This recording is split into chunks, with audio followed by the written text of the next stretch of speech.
I thought this trade was going to be the one that passes me through the FTMO Phase 2 challenge and makes me a six-figure funded trader, but everything went haywire. You have to see this.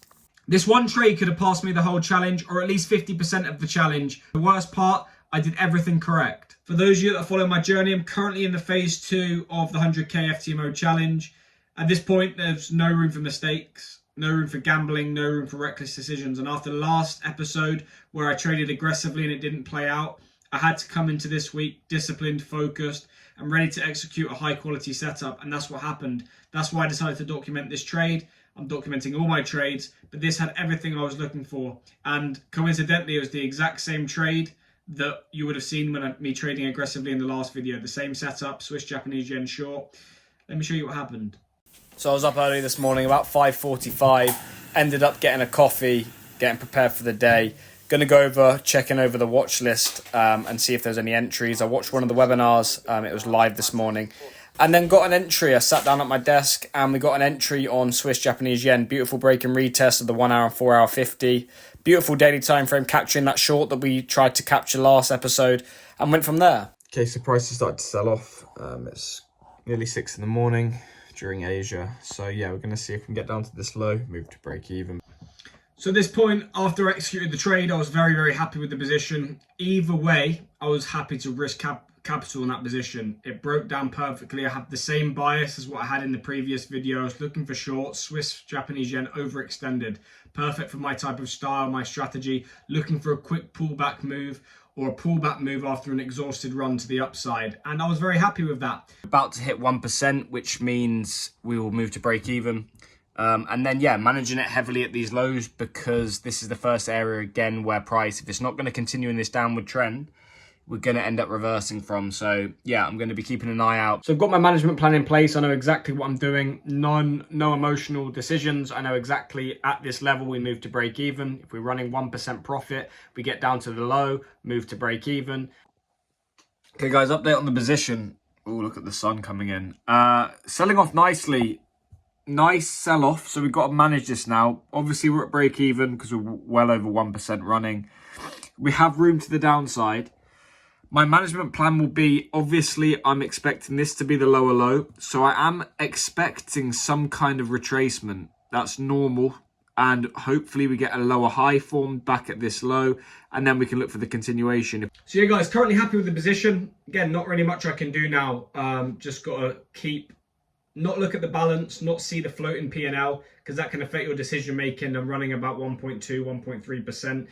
If I see it pull back to break even or pull back to 0.3%, $300, that can sometimes mess with your emotions. But I'm very logical in what I'm doing. I'm happy for price to pull back to break even, but give it the chance to play out. You know, it might just continue dropping and it might just go straight to target and start selling off. We might get a deep retracement making a lower high, or we might just reverse and not form that lower high and end up failing. I know all the possibilities. Pulling back slightly, nothing too severe. We're in need of a pullback. As you can see, we're just decelerating at this low. So yeah, not too much has changed other than we got a bit of bullish momentum, but we're still in a downward trend in all these time frames, which looks nice. So yeah, looking for the continuation, we'll see.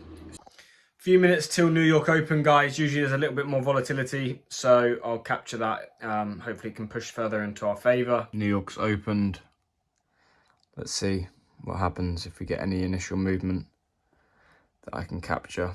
It would be beautiful for this continuation. See, this is a perfect setup. This was a setup I tried to catch in the previous video. You can see looking for the shorts, overextended. Obviously, it's a pullback move, so I have to be careful how deep this pullback is because we could come to here. But for the meantime, we've confirmed on the 4 hour and 1 hour. That's why I love this entry style, break and retest of the 1 hour and 4 hour. It's beautiful, confirming the lower high. Now we're getting the lower low. And then, yeah, if we get any kind of break back above or trend looking to fail, then I'll look to exit this position. But at the minute, there's not really much we can do except be patient and wait. So after another hour of being patient, sitting at the desk, I thought it's time to head out. So what I thought I'd do is I'd go to the sauna, chill there. That way I can check on my phone and check up on the position. The position's moved to break even, so there wasn't really much else for me to do. So I'd chill at the sauna. And then when I got home, it was a couple of hours before market closed, so I was just checking over the position and seeing what was happening. Okay, so daily just closed, literally 8 minutes ago. Nice daily close. Again, room to the downside. I'll be cautious at this level, obviously, because this is key support and resistance level where we could bounce and get this continuation. Obviously, I'm anticipating this pullback move. We could, obviously, the main target is daily 50 EMA or just above daily 50 EMA. But anywhere within this range, we could get the continuation. So obviously, I'm going to be looking at price. I'm wanting price to continue making these lower lows, lower highs. We've made the lower low. So if this trend is going to continue, we shall make a lower high and then look for the continuation during London. Or we could just sell off during Asia. Obviously, we'll see in the morning. So yeah, I'm just going to be managing this, trailing stops below the recent highs all the way down, and then trying to extract as much profit as possible. Worst case scenario is that we just pull back, don't get the lower high and get stopped out for break even. Best case, like I mentioned, is we just keep trending down to target and go from there. So yeah, woke up the next morning, guys, and yeah, we were stopped out for break even. The trend didn't continue. One of those things. I mean, everyone has their management plan.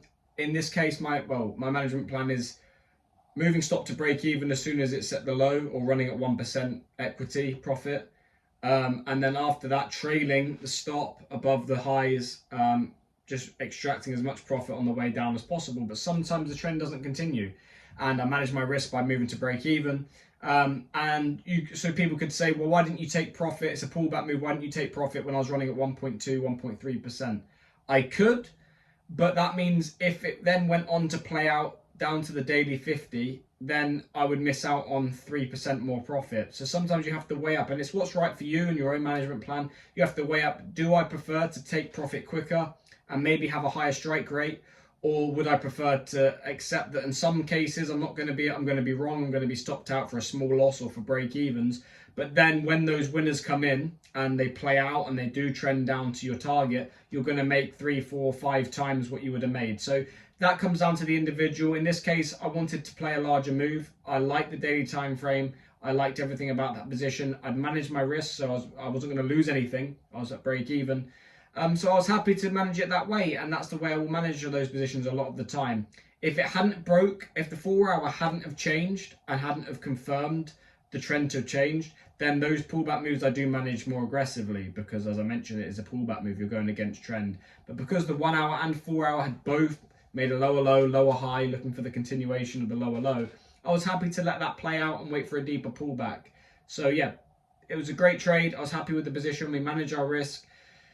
It would have been nice if we banked some profit on it, but again, you don't know which side of the edge is going to play out. You don't know when it's going to be the profitable side of the edge or when the losing side of the edge. And during phases like this, you've got to manage your risk, and that's what I did. So happy with the overall trade. And yeah, we're up to date. That's all the trades I've took so far.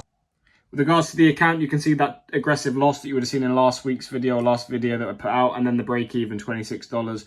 We're currently 0.6% away, 0.6% up. We are live in a position, so make sure you stay tuned for the next video that we put out. Just entered live in a position, so hopefully that plays out and we can see where we're set up for the challenge. If it loses, then obviously we'll be in drawdown on the account for the first time in a while. If we win, well, just saying, if we win, it could be a big position. So yeah, make sure you stay tuned for next week's episode. I appreciate the support that you guys show me. It means a lot. Thank you for liking, commenting, and subscribing and supporting my journey. It doesn't go unnoticed. I honestly do appreciate you guys so much. I love putting my journey out there, and I love interacting with you guys and being around like-minded people. So thank you for the support. If you haven't, please do like, comment, and share, subscribe. Get these videos out to as many people as possible so we can show a real journey of what it's like. Just a normal guy trying to document his journey in front of everybody and progress and hopefully make it one day in trading, which is the plan. So yeah, I appreciate you guys, and I'll see you in the next video.